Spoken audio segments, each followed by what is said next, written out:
Hi, this is David Wright, and you're listening to WICR. Hello, everyone. We are back after our quick break, and originally we were planning on doing a similar thing, our 5 favorite players, but since we don't want to run out of time for our pick'em, we are going to cut it down to 2 or 3. I think 2.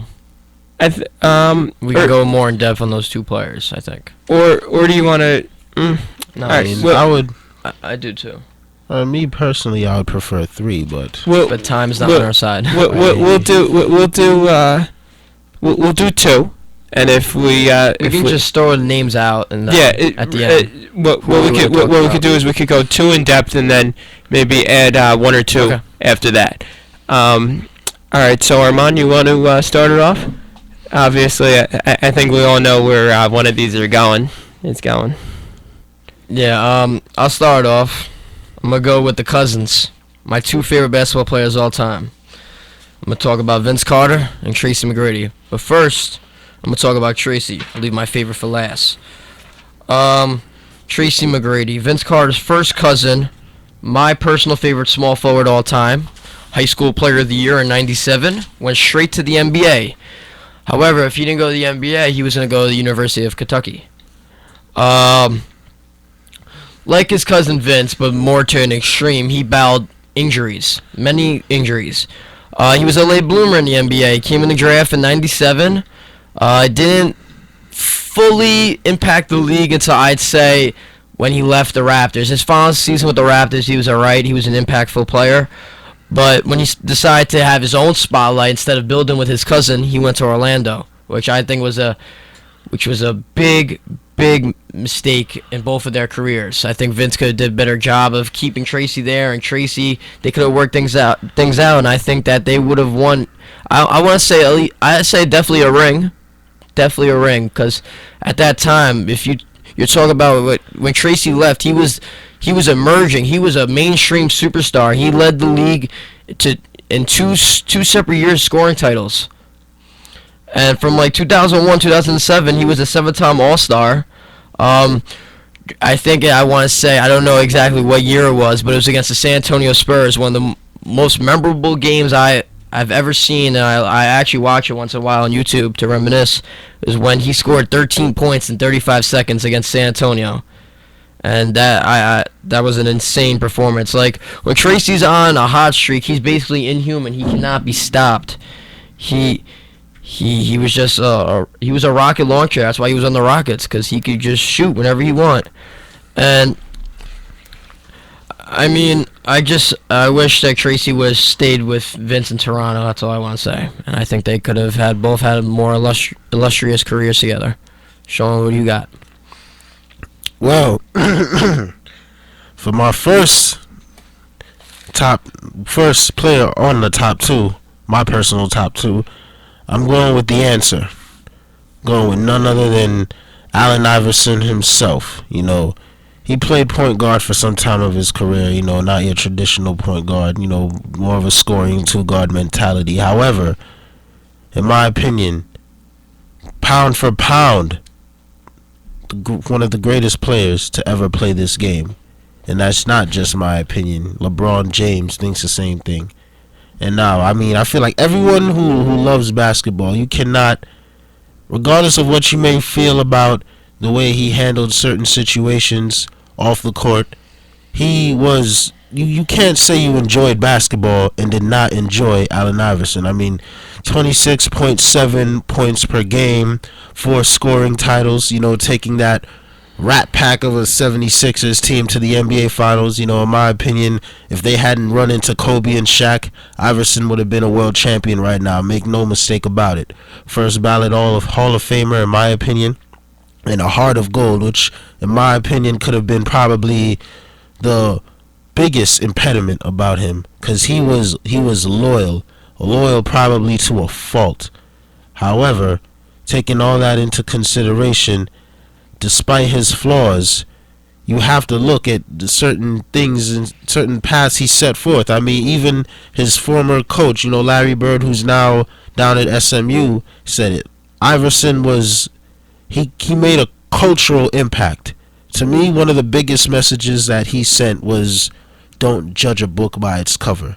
Just because I may look suspect to you doesn't mean that I can't go out on the court, give it my all, play with tenacity and heart, and, do positive things, have a positive impact, and even influence others to have a positive impact. Like, he brought up a culture that, is kind of reflected in youths today.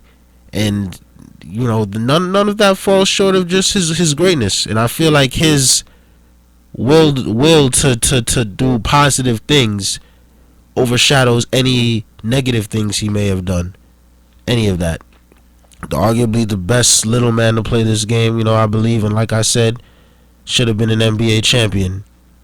And now, another player that I have. Oh, okay. Sorry about that, Ian. It's okay. You come back and. I guess my favorite players aren't important then, Sean. I guess. All right. All right. For me, I'm gonna have to go with Paul Pierce, the truth. I mean, I grew up watching him. He was really the first player that I fell in love with watching basketball. I remember in the Eastern Conference Finals against the Nets a few years ago, or a little over 10 years ago. Paul Pierce leading that historic comeback against New Jersey, and just I remember when I had the game on early, and the Celtics were getting killed, and then I turned it on at the end of the game, and I saw that it was a tight game, and the Celtics had come back, and I just remember feeling so happy. I was like, yeah, way to go, Pierce. But unfortunately, the Nets won those series. But then in 2008, when he got Garnett and Allen to join him in Boston, and then he finally got a ring, I remember that was one of the happiest times for me as a basketball fan. Just finally seeing Pierce, who was so loyal to Boston, finally bring a championship to the Garden there, and just a great guy, and an unbelievable player in person. So, all right, Sean. Now, without further ado, who's your second player? Okay, well, my second player is Mr. Kobe Bryant. I admire Kobe for numerous things. First of all, his fearless killer instinct. He wasn't afraid to step up to the challenge. Even in his early years in the league, he used to go at Michael Jordan. That's why I admire him and both Iverson. For that crossover we all reminisce about, or at least know about. But yeah, I mean, when you look at Kobe Bryant, in my opinion, the second closest thing that we have to Michael Jordan in this day. Like, there's Michael Jordan, and to me, the only person that comes closest to Michael Jordan as of right now is Kobe Bryant. I mean, you look at the guy, fourth in all time of scoring. I'm sorry, like, he's number 4 in scoring of all time. Only Kareem Abdul-Jabbar, Karl Malone, and Michael Jordan have scored more points than Kobe Bryant. 5-time NBA champion, 2-time Finals MVPs. I mean, nothing short of greatness. You look at Kobe, willful competitor, and you just look at the stuff he does. I mean, he goes out and he trains people. I believe he did something of the sort in Japan or China. I believe it was one of those places. And look at the guy, not a fearless bone in his body. Killer instinct, the second closest thing we have to Jordan today, the Mamba himself. I hope he finishes out his last 2 careers real strong. I mean, the last 2 years of his career real strong, rather. Yep, I like Kobe Bryant too. I wish I could talk about him too. But I'm gonna talk about my favorite personal athlete I've ever seen in all the 4 major sports in America, and that's Vince Carter. When I was a kid, I was into dinosaurs. I wasn't really into basketball and everything until I was like 6. And my dad tried to encourage me to watch basketball. So I was looking at the teams one day when I came home from school and everything, and I saw there was a team called the Toronto Raptors. So I was like, oh, it's a dinosaur. Let me watch the Raptors. So I started to watch the Raptors, and the best player on the team was Vince Carter. And at the time, I was like 6. So this guy, he motivated me single-handedly to play basketball only because he was on the Raptors team. At that time, if Allen Iverson was on the Raptors, I probably would have been an Allen Iverson fan. You never know. So, and then I just, like, watching him play, all the excitement, electrifying plays he would make, driving to the rim, finishing on these contact dunks. Like, it was so fun watching him play. And in his prime, a lot of people only think, when they think of Vince Carter, they think of dunking. Like, if you type his name in on Google, the first thing that comes up, Vince Carter dunk. Like, I think that's so, like, misconstrued. Like, everyone thinks that Vince was only a dunker. Like, they fail to realize that he, for 10 consecutive seasons, from 1999 to 2009, he averaged over 20 points a game for 10 consecutive seasons. That's pretty hard to do in the NBA. I mean, a good amount of people have done it, but that's pretty hard to do over 10 years. And a lot of people fail to understand that Vince Carter is in the top 10 three-pointers made all time. Vince Carter can shoot a basketball. He has unlimited range. A player who, besides me, another player who was influenced by Vince Carter to play basketball was none other than Kevin Durant, who is probably the next big thing in the NBA. And that's when I heard three. when I heard that, I was like, wow, like that just made me feel good because Kevin Durant was influenced by Vince Carter too. Vince Carter is known as Mr. Basketball in Florida. Like, he's been single-handedly known as the best player to come out of Florida, like the state of Florida. And he went to the Final Four twice in college. He lost to Arizona. Who was the other team he lost to, Ian? I think it was in 97 and 98 he went. Arizona was 97, I want to say. Yeah, maybe it was Kentucky in 98? It might have been, yeah. I don't remember who it, but other than that, he's an 8-time All-Star selection from 2000 to 2007, 2-time All-NBA team, Rookie of the Year, arguably the best slam dunker of all time. It's not just my own personal opinion. Kobe Bryant, one of the greatest in the game, says that Vince Carter is the best dunker of all time. Many players have said it.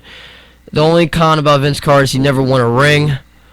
He's closing in on 23,000 points, about a pass. I don't know who it is, but he's catching on the 26th person. He's only like 400 points behind, and he fell off that mainstream plateau in like 2009. He was diagnosed with a jumper's knee in his knee, and he has a lot of knee problems. But he's still a productive player to this day, and I will always be a Vince Carter fan till the day I die. Never abandon him. I don't care how good he is. Still idolize me. Loyalty.